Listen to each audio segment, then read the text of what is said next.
মানে কুখ্যাত ৯ই আগস্ট, যে ৯ই আগস্টে গত বছর ৯ই আগস্টে আর্জি করে একজন ডাক্তারকে, অভয়াকে বিভৎস মৃত্যুবরণ করতে হয়েছিল। আজকের এই পশ্চিমবাংলায় দাঁড়িয়ে এইভাবে তার নিজের কলেজে একটি মেয়েকে এইভাবে অত্যাচারিত হয়ে মৃত্যুবরণ করতে হয়, এর থেকে দুঃখের কিছু নেই। কিন্তু এর কোনো প্রতিকার ১ বছর হয়ে গেল, এর কোনো বিচার কিন্তু এখনো আমরা পাইনি। তো আমাদের একটাই প্রশ্ন, এই সমাজে দাঁড়িয়ে এই বর্তমান প্রজন্মের মেয়েদের মানে সিকিউরিটি কতটা, মেয়েরা কতটা সুরক্ষিত, মেয়েরা কীভাবে পড়াশুনোর জায়গায় বিভিন্ন ক্ষেত্রে, কর্মক্ষেত্রে কীভাবে সুরক্ষিত থাকবে। আর সব থেকে দুঃখজনক, যেখানে মুখ্যমন্ত্রী নিজে একজন মহিলা, সেখানে মহিলা হয়ে আজ এইরকমভাবে একজন ডাক্তার, যিনি একজন ডাক্তার, সমাজসেবামূলক কাজে যিনি ছিলেন, তাকে এভাবে মৃত্যুবরণ করতে হয়। এর প্রতিবাদে আজকে আমাদের প্রত্যেকের পথে নামা উচিত। আর নয়, আমাদের দেয়ালে পিঠ থেকে গেছে, এবার মনে হয় প্রত্যেকের সরব হওয়া উচিত, নাহলে কিন্তু আগামী দিন আমাদের জন্য আরও খারাপ হবে।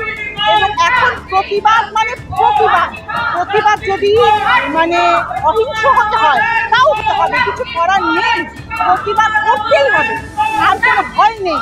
কারণ আমাদের দেয়ালে পিঠ প্রত্যেকের থেকে গেছে। তাই মনে হয় এরপরেও যদি আমরা পথে না নামি, তাহলে তার বলার কিছু নেই। আজকে দিনটা কেন বেছে নিলাম?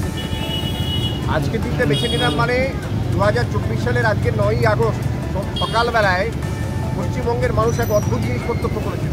আরজিকর কলেজের কর্তব্যরত একজন মহিলা চিকিৎসক, তার ধর্ষিতা, লাঞ্ছিতা মৃতদেহ এবং গোটা বাংলা, গোটা দেশ, গোটা পৃথিবীকে চমকে দিয়েছিল এই মর্মান্তিক ঘটনা। এবং তারপর থেকে 1 বছর অতিক্রান্ত হয়েছে। 2025 সালে 9ই আগস্ট এসেছে। বিচারের দাবিতে রাস্তায় মানুষ নেমেছেন, অসংখ্য লড়াই হয়েছে, অভূতপূর্ব প্রতিবাদ হয়েছে, কিন্তু শেষ পর্যন্ত আজও যথার্থ বিচার মেলে কেবল মাত্র একজনকেই দোষী সাব্যস্ত করে সরকার, সিবিআই, কোর্ট সবাই তার দায় ছেড়েছে। ফলে যথার্থ বিচার চাই। অভয়ার হত্যাকারীদের গ্রেপ্তার করতে হবে, তাদের শাস্তি দিতে হবে এবং রাজ্য জুড়ে, দেশ জুড়ে ঘটে চলা যে নারী নির্যাতন এবং অসাম্য চলছে তা প্রতিরোধ করতে হবে।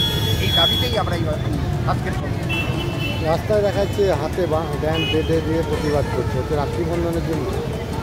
আমরা বলছি যে নানানভাবে এটা আমরা করছি। আজকে রাখি পূর্ণিমা, লোকের ভালোবেসে মানুষ মানুষকে রাখি পরায়, ভাই বোনকে রাখি পরায়, বোন ভাইকে পরায়।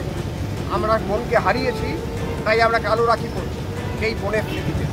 আবার গ্রহের রাখিও করছি সেই বোনের বিচারের দাবি।